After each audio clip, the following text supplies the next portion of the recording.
In this old guy DIY video, I'm sharing information from the service manual for a 40 and 50 horse Mercury force outboard motor.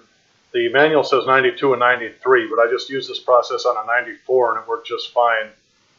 And if you look at some of my other videos, you'll see the actual repair taking place.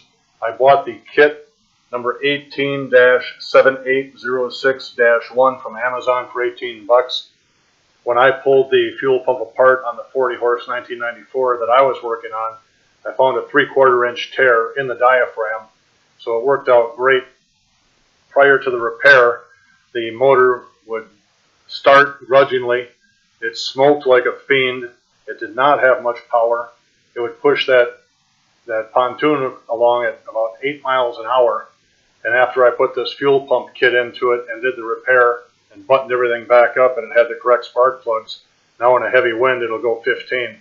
So it sounded great, it felt great, and this fuel pump repair seems to be something that's certainly worth doing if you have an outboard that doesn't have the power it should. It smokes a lot, and when it's just sitting there, if you go to pump up pressure on the bulb in the gas line, you never really get any resistance, because in this case that membrane was torn, so the fuel was just bypassing the fuel pump, and therefore there was no resistance. But hopefully this helps you. It came from the manual. I think it's very straightforward.